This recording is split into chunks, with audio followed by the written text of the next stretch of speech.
Water corporation Hakam ने ज़ेर-ज़मीन पानी के लाइसेंस के अजरा के मुतालिक चलने वाली तमाम बेबुनियाद खबरों की सख्ती से तरदीद कर दी। ज़ेर-ज़मीन पानी के लाइसेंस तमाम कवायद और ज़वाबित और शफाफियत के मुताबिक जारी किए जाएंगे। वाटर कॉरपोरेशन ने लाइसेंस जारी करने के लिए कवानीन के मुताबिक 5 रुकनी कमेटी भी तश्कील दी। रेगुलेशंस के मुताबिक ज़ेर-ज़मीन पानी को 5 मुख्तलिफ कैटेगरीज में रखा गया है। कैटेगरी ए में इंडस्ट्रियल, कैटेगरी बी में ground water operator, category C में कमर्शियल को शामिल किया गया है। कैटेगरी डी में health care and educational institute और कैटेगरी ई में रहायशी कम्प्लेक्स को शामिल किया गया है।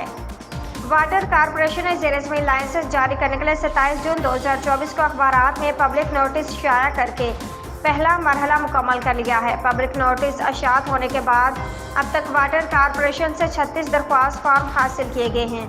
कैटेगरी ए में 7 और कैटेगरी बी के 29 शामिल हैं। कैटेगरी ए की दरख्वास्त जमा करवाने की आखिरी तारीख 30 जुलाई, कैटेगरी बी की 20 जुलाई, जबकि सी, डी और ई कैटेगरी की आखिरी तारीख 10 अगस्त 2024 रखी गई है। हासिल शुदा दरख्वास्तों का कवानीन के मुताबिक तफसीली जायज़ा लिया जाएगा।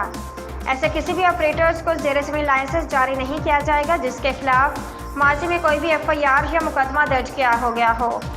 मुकर्ररा तारीख के बाद ज़ेर-ज़मीन पानी के तमाम गैर कानूनी इस्तेमाल के खिलाफ कार्रवाई के लिए खसूसी स्क्वाड तश्कील दे दिया गया है। तमाम गैर कानूनी लाइसेंस शुदा कनेक्शंस, लाइन्स, बोरिंग और टैंकर्स तोड़े जाएंगे। वाटर कॉरपोरेशन के नए एक्ट के तहत कानूनी कार्रवाई करते मुकदमा दर्ज करवाए जाएंगे।